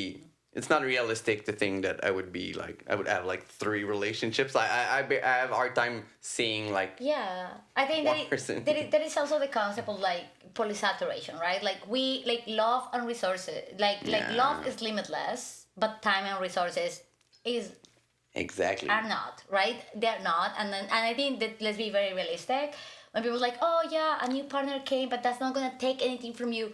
Yes, it will. It will. It's It just will. It's inevitable because that person is also gonna need time, attention, and energy from your other partner. So of course they're gonna take something from you. Maybe they're not gonna like love is not a pie. It's not that this person's gonna love me less because now the pie is split into more people. But the time is a pie. You know what I mean? And the resources are a Yeah. pie. So yeah. So let's be realistic about that. And when people are like, oh yeah, I have like 20 partners. I'm like, okay, well, I mean, Yeah. you do you, but also how much of you these people actually get? Yeah. Because somebody I mean, have the partner word really easy yeah. sometimes. So I'm very careful, and that's me personally of like who I call a partner Yeah. because because for me partner also means a lot of investment and like my time and energy and everything. So yeah, I can have. I like the idea of saying that I have romantic friends or something like that because I think it's a little different. Of like once I call someone a partner, that means you have my full attention, and I don't have a lot of that. I don't have a lot of time or attention with my ADHD. So I think personally I am the same as you. I think answering your question, I think I don't. I wouldn't do what I did my previous relationships that I had like these 2 partners for the long and the amount of time. I think that was taking most of my time and I was leaving very little time for myself. I think now I'm focusing mostly on living a lot of like my solo adventures on like traveling, doing some alternative modeling. Like I also like launch my brand, like doing a lot of like things that take a lot of time and also my personal growth. And but I still want the connection of a close partner. So it would be really nice to have someone that, as you said, like I can come back home to, even if you know that, like, yeah, like that person is someone that I have to be like see like every day, have to live with me, have to be like every day, but it's just someone that like it's yeah that I have that I Yeah. have this like romantic energy to give to, and that I also love. I'm more romantic too. I also love being like head over heels for someone, being like be like a teenager and stuff. It's just that I do it in a more intentional way because you know in modern times you have to be and you have to kind of also be an adult, but I Yeah, I also miss wanna that. Yeah. yeah, but I wanna do both, right? And I know I'm capable of too.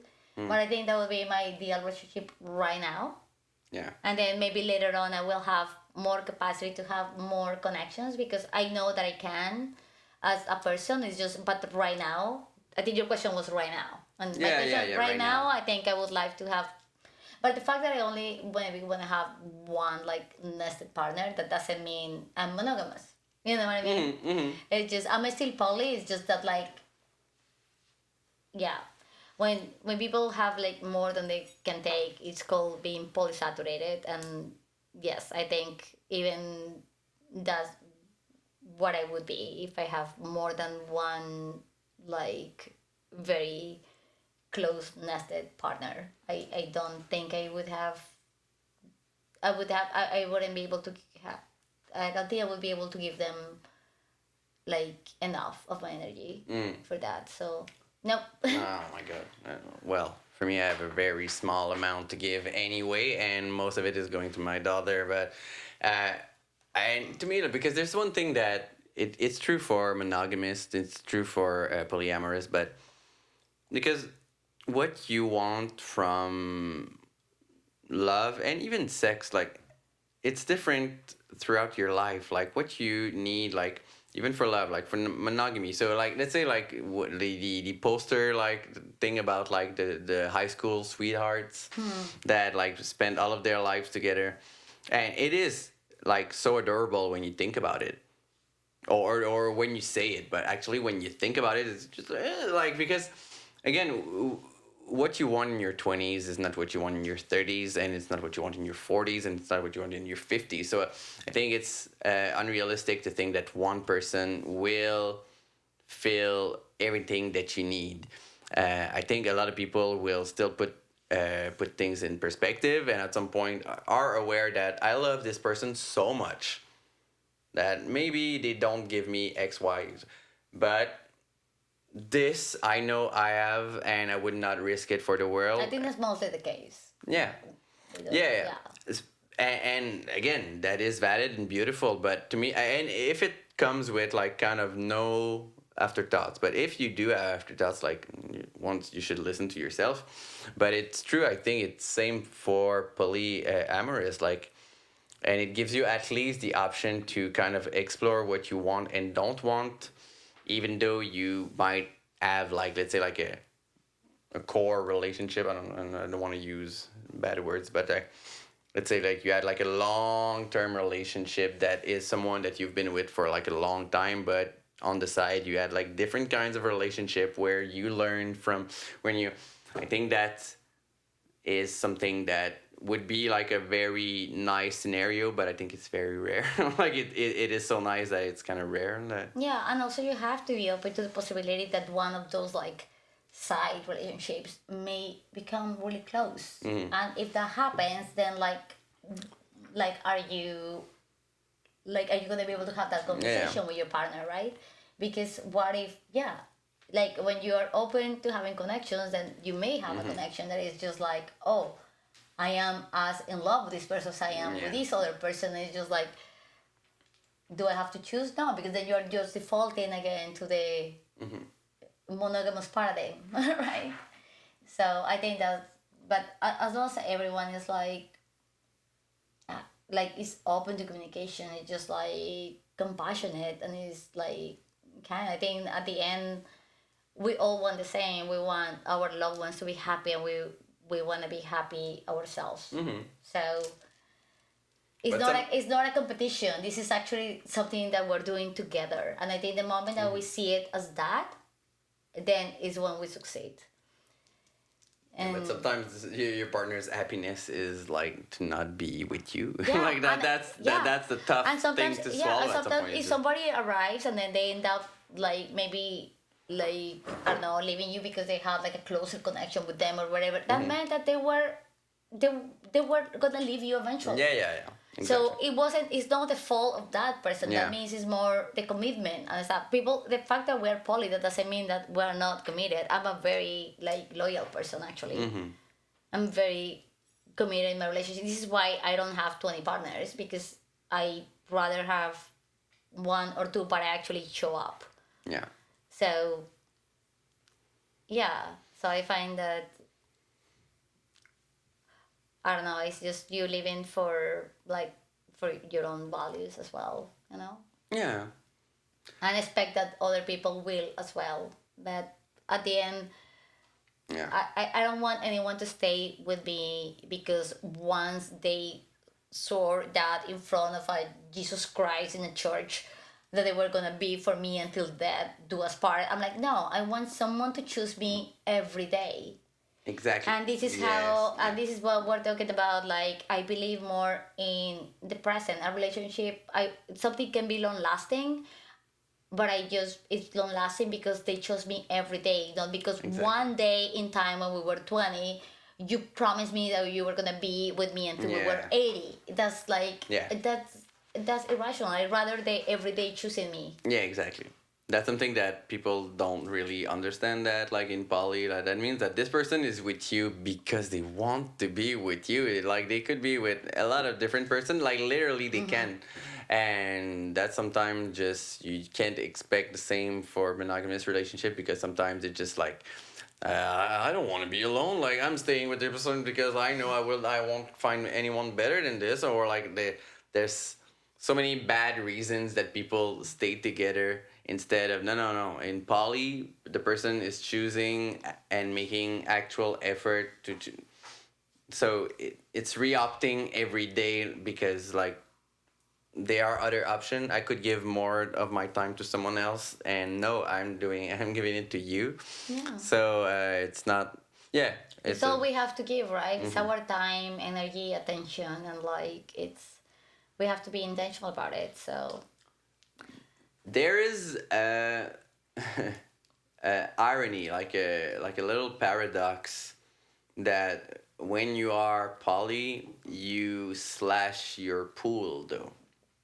You're like you restrict so much of the dating pool just by being like poly. So like, and like to me, I would add a layer even for us, like alternative poly.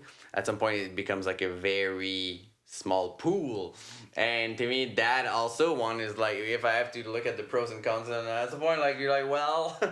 I know everyone in there, like almost, because like when it removes a little like the sense of maybe I will meet the love of my life today, like, or just like this kind of little.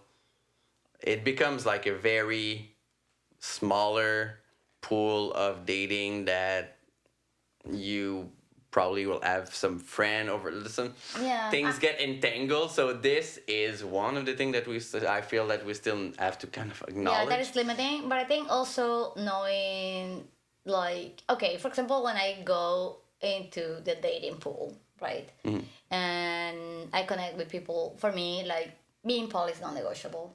It's just who I am, and a lot of people kind of like are okay. I just wanna hook up, or I just wanna find someone. So I'm just gonna do that and see if I change it later. But for me, it's just, no, that's who I am. And some people that are monogamous can be attracted to me, and then when we start connecting, they're like, I actually start like making them question their own, and I think that's like very interesting, because I think that like yeah, like I love how I'm not, yeah, I know what you're saying. It's true that the people that already are like poly and they are experienced and stuff like that, but also I think that like there are so many people that are just haven't even or haven't thought about it or have been scared about it, and then like they haven't humanized the idea. Yeah. And then when they meet someone they actually are attracted to, is like, maybe this is less scary than I thought. So I think that like I like to be I like to be this like advocator for like Yeah. for polyamory in a way, that I'm like, but for to be able to do that, you have to be actually like, I am poly, this is my thing. If Yeah. you tell them like I am figure it out, then you are in the same kind of idea as them, so you're gonna end up being monogamous with them.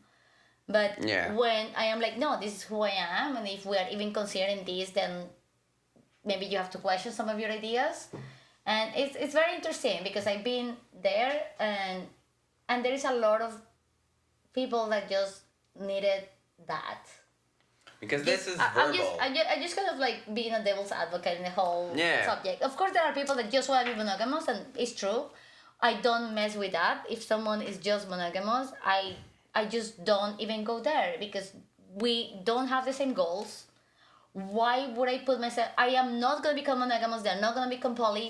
It's clear, but Yeah. there is a gray zone there, and there are people that just are curious, but they maybe didn't know how to like get there, and they just needed to meet someone that was already doing it, that they were attracted to be like, okay. But that's the thing, because your example comes with like in person, you meet someone, it clicks, and you're like, oh, they're not monogamous. But like for me, it was mostly on the other side of the mirror, because like I don't see people, I don't go out, I don't meet anyone. So like it's not like, for me, my let's say my angle is the very bleak and useless dating app. So like if I use this filter, when you use the word non-monogamous, like yeah, honestly, okay. like the programmer in me really would like to have like the actual numbers, like to know actually when you add this word, I'll it slash like the stats, because to me the example is, I feel like on a profile I need to state that I'm non-monogamous, because I don't really believe hard in monogamy, especially in like in long term. Yet, like if I would meet like someone that clicks so much, like I think that I could have like a very passionate and close relationship that would be closer to monogamy than it is to poly. But that's not something that is really something that you can write. And just by, again, just stating that you are not monogamous, you get filtered out. But it's something I find that interesting, because again, your example is, okay, you meet someone and you have like chemistry, and then you're like, not monogamous, huh? But a lot of people are just like, ugh, left. Like for most, like, oh, non-monogamous. And But I mean, it also depends on like what dating app. I don't do. yeah, but dating I apps don't- are shit. I Like don't, it's not I like don't do. Yeah, I don't do dating apps that are not alternative. yeah, So in the ones that I do, actually not non-monogamous is the standard. yeah. So I would never do, let's say, Tinder.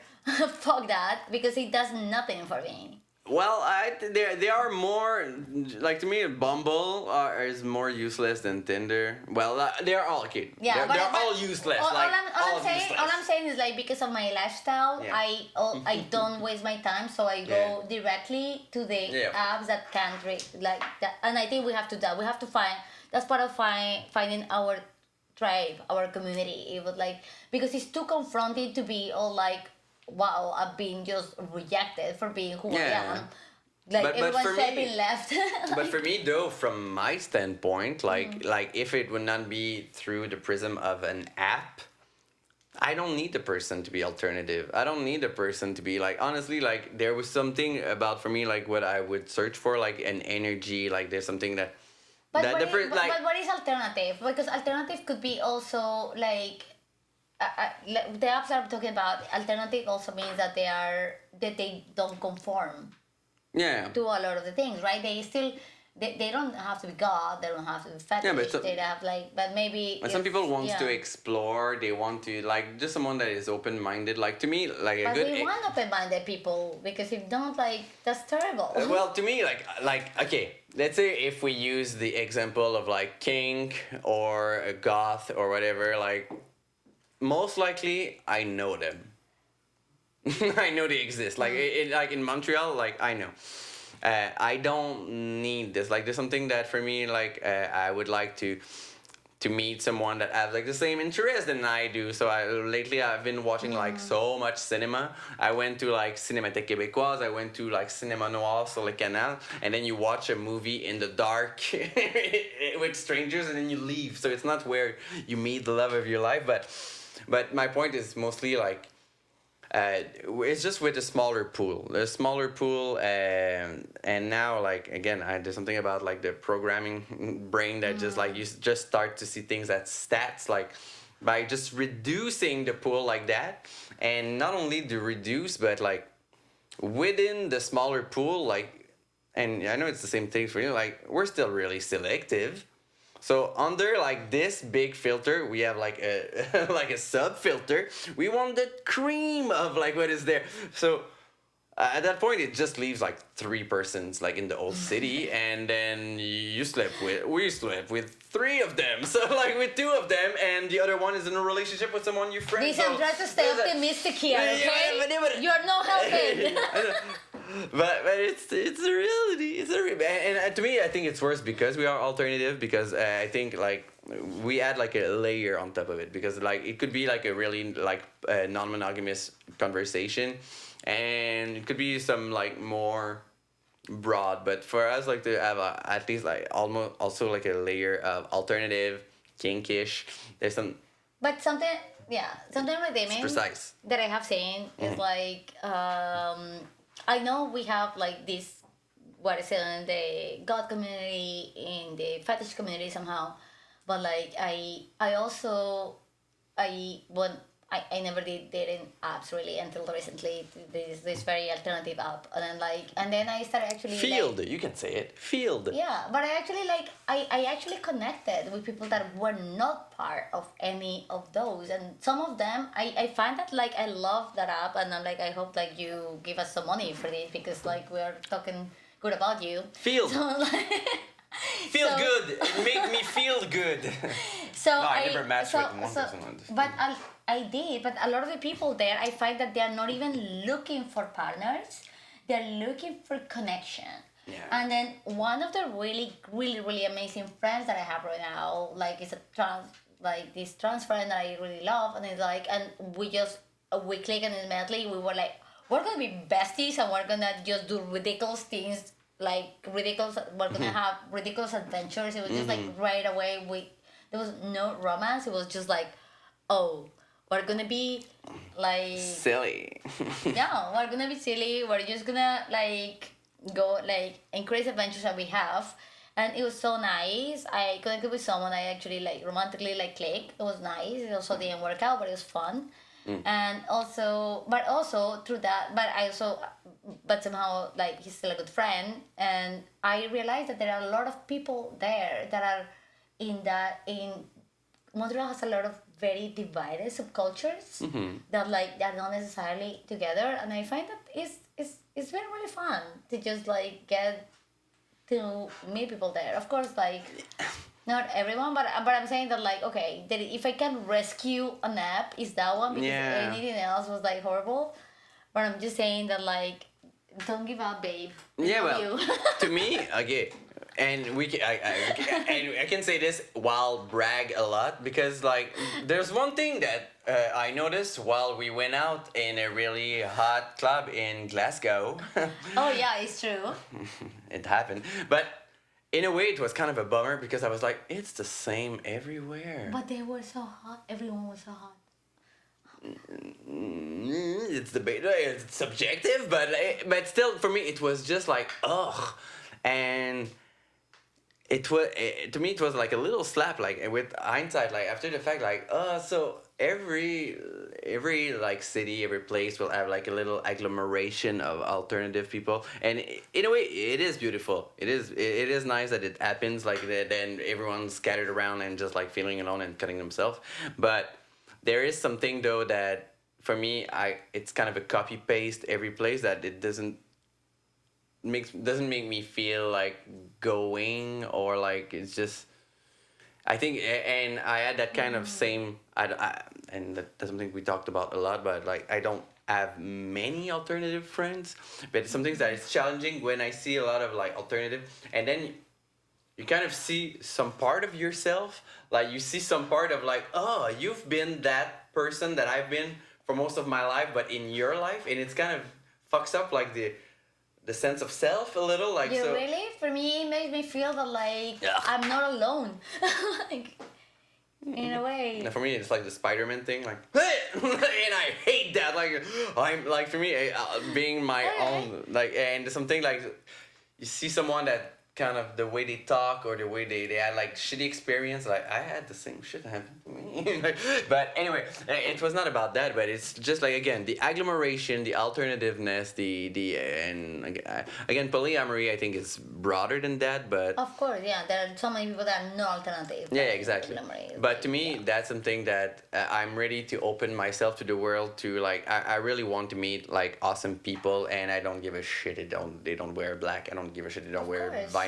But But you have to be open-minded. That's very important. but no, the problem is that they have to be because like no, they have no. They have to be open-minded. Okay, That's what I'm because- saying, and they have to be willing to like communicate. yeah, because from the outside, I'm the one that is kind of a hard sell to them. Like, oh, like because again, like for me, it's just like, hey, I like you, normal people. Like there's something about, and not every normal people. It's just like, again, I don't like people in general, so it's not. But again, I don't want to add like a layer of filter. Like for me, like I would like to have like a genuine connection. Whatever is their background, like for me it's too human, and I find it so beautiful when just like, even more beautiful, the fact that life's brought us like in the same path, like, oh, how, not like we met at like Fofun Electric or whatever, like, hey, you were there at Fof, like, yeah. Like there's something about how the odds that were like almost impossible, the fact that you met, like, oh, I loved it. Yeah. For me, it's the opposite. I think like I don't want to be the girlfriend experience, like the god girlfriend experience, because I think we are fetish. I am fetishized, and I don't look as god as I usually do, or like as fetish. And like I'm pretty like this is like a like god business casual right now. Yeah, you have you got a lot of chains, so that's that. But yeah, but yeah, I talked about the toxic masculinity. There's the double standard. yeah, of like, but for me it's the opposite. So I am like, you know how you're like, oh, you're a hard sell for like for normie girls. I am not a hard sell for like I am. Oh, no, you no, it's the other way around. No, It's you really- are. No. Of course, it is fetishized. Like it's something that, again, I spoke about like in the last episode, but. it's really yeah. goth girl is, and again, it's not any goth girl, like, so let's take the credit where it's due, but Yeah, still, but like there's something about just black fishnet makeup, like even the most normal girl put this on, go out and just like, ooh, and there's like just a fetish, and but for me, no, it's the other way around. It's a man, just makeup. Keep trying, people. I think that like I think be open. stretching that muscle, like it's yeah. it's not easy. Get out of the fucking comfort zone. Especially if you are a man and have a penis, get out of your comfort zone. It's probably feels really weird, but it's gonna be really beautiful and rewarding. So do it. Well, I think comfort zone and like because The privilege. Okay, I've got comfort zone. Also, get out of your privilege. Yeah. But I think a lot of men don't even realize that they have the privilege. So how can you step out of a privilege you don't even understand you have? But if you think about it and you realize you have it, step out of it. If you feel so comfortable, it's because it's good. I think one of the first layer is to kind of listen to yourself. Like I think for many people to kind of remove the lid a lot of people have a lot of lids the things that they kind of push down and they don't want to assume that they want to or they don't want. But just to start by being honest with yourself and kind of go through there because like I think it's one of the main issue is whether people suppress or deny or suppress the partners like that you're like because it still applies like you're in a partnership and like in a relationship that you see that your partner wants something, don't be that person that like that person has one life. If they need something that you're not suited for, well maybe move along, like it's not You mean if you have like different like if you realize, for example, that one there is poly and they realize they're not, just to like be honest let about that person live their life. Both. Because I think it goes to both. Let that person go, and the other person like accept that that's not what you want, and remove yourself from that. I think that like it goes from both places because also if one person like, well, I guess I'll tolerate for you, and I'm just gonna be miserable even if I cry because you are my man. It's like, okay, this is really toxic. I think both people have to do their job. One has to be like, I release you, I let you go because I love you, and the other person has to be like, this is not what I want, so I let you go. And this is, I find that unfortunately in the cases that I've seen, one person has to do the whole job. The person being like, this is not what I want, I leave, or I have to release you, and the other person like, you abandoned me, and it's like, okay, well, it was that, or I was just gonna be tortured forever. So so I find that like taking responsibility of just acknowledging that like, I mean, a couple is good as like as long as you are walking the same path. The moment that the paths like kind of separate, there is, and love has nothing to do with it. You can love someone to fucking pieces and still not be walking the same path and be like, we're not walking the same path, and precisely because I love you so much, it's better we restructure and we just like go separate ways. But again, people are avoidant, so people don't talk. And you're not a victim from your partner's desire to try things. We like can it's change. again, like if you love that person, like there's that weird sense of like, again, ownership. Like I own that person. Like I don't share this person. But that comes from the concept of like one day we said, oh, this is a commitment, is forever. Yeah, but sometimes I'll also fear. And people forget that like, no, we choose each other every day. It just no, you said that, and like now you betrayed me. I'm like, yes, but like, you know what the thing I was saying before, that like you can always change your mind. Yeah. You have in any relationship, in any situation, you always have the right to change your mind. Yeah, but it comes with a cost. Like some people have like, well, you can do it, but we will break the relationship. Yeah, but that's okay. And they have kids, and they're like, well, I won't do it then. I will. Like they are like, of course. Again, they are like sick patterns, but then it's just again to empower people to follow through and like to at least talk about it. Say actually that you are not like comfortable anymore. Say that like, no, I won't. I can't walk this path with you. So how do we, if you have children, it's like, okay, so clearly we cannot walk this path this path together, so what do we do? Right? How do we restructure instead of just like trying to, a lot of people think that like enduring or like just doing the like, that's love, like that's the old mentality. That is loving. That doing the sacrifice thing. Sacrificing is super dangerous. Like compromising is healthy, sacrificing is toxic. Yeah. The moment that you're sacrificing, there is gonna be resentment, there is gonna be anger, there is gonna be like trauma. But when you're compromising, it's different. When you're compromising, like, okay, this is an agreement. I think I could do this if you do this. Like, but people are communicating. So yeah. Don't sacrifice. Don't sacrifice. And again, for the people that are monogamous, because again, I'm thinking to most of you, like,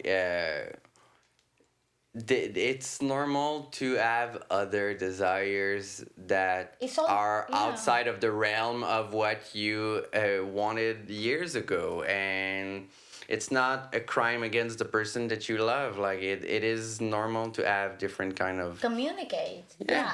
And it's not all or nothing. You can still like do little things to spice up your relationship or like whatever. It's like honestly, who made all these rules of what monogamy is? You determine what monogamy is. And I find in modern dating we're just like exposed to so much connections and beauty and everything that like honestly just like live your life of course in an ethical and open way, and just like if you have that communication and you still just want to be like okay, no, you are the only person I just want to like be with for the rest of my life, it's still, and it's a decision that you make every day, valid, beautiful, go for it. So Yeah. just like, but yeah, it doesn't, I think the important thing is like keep the communication open and don't like just do it because it's what the status quo told you to do. Do it because it's like what fulfills you, what makes you happy. And yeah. I Yeah. know that monogamy is for some people. That's what they want. That's what Yeah. made them happy. And I'm never gonna judge that. It's beautiful. I still think doesn't- that two person loving each other is still one. But they still have to choose each other every day. Yeah, Believe exactly. me. Yeah, Even yeah. if they're monogamous, the thing of like I promise you that I'm gonna love you for 40 years is like Mm-hmm. no, you can promise that, that's fine, but during those 40 years you still have to choose that person every Yeah. single day. Don't do it because you just did it that one day. And I find that it's beautiful. It's just but and also don't shame other people for not doing it that way. I think dating now that you see how many like my parents are divorced. Most of my parents are divorced. Like it's so like I know so many little relationships like I don't know how many of my friends actually had both of the partners of the parents together. I think maybe one or two in like a handful of everything. It's like so if this doesn't tell you anything, Yeah. I think we need to have a conversation about relationships. Like, Yeah. something is wrong. Yeah, and still like the people that are still together, is it for the good reasons or just because like they're Like this sexologist that like we both you and me like is like she was saying like before it used to be like one partner per life, now it's just like one partner at a time.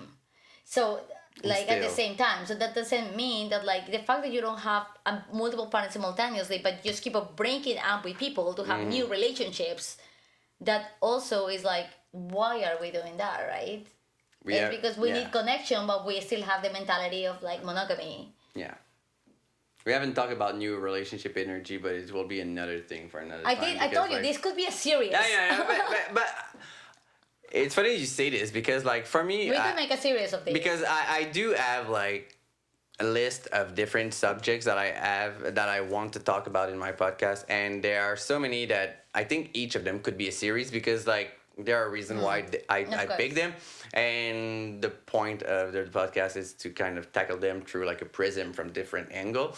But yeah, I think that would be one that could be worth digging more I into. mean, like people like you make a poll and be like, you want more of these, and then we make another chapter of this. We can not have like a mono conversation about it's gonna be a poly conversation. All right. Well, I think I'm gonna wrap it, put a bow on it, and put it under my Christmas tree because it was a treat and a present to have you tonight, Moni. Baby. It was fun, and hopefully, I know some people needed to hear some of this shit, even though like. I'm sorry we're all over the place. Honestly, it's a really hard subject to kind of like have very like straight points to talk about. Yeah. But I hope that like it helped anything. I feel that if anybody has questions or something, they can put in the comments or whatever. Yeah. And that'll be, and then we can probably be more like focusing. We do another episode of this. Yeah, of course, of Fun. course, because like Yeah. to me, like there's something about that is so rich, and each question could open like a new. It could be exponential. So we'll see. No, of course. It's like we talk about like not just poly, but it's pretty much like social like issues. And that's the thing that is Everything. fascinating. If we would zoom like a little more, like we would have like even so. Yeah. So there was a high. I like this shit because talking is. This was a high level, all Yeah. over the place conversation, but it's still fun. I hope. So we'll see. It was. It was for me. It was for them. I hope it was for you. Very much. You're always welcome. Hopefully, we'll have you again as a corpse laborator.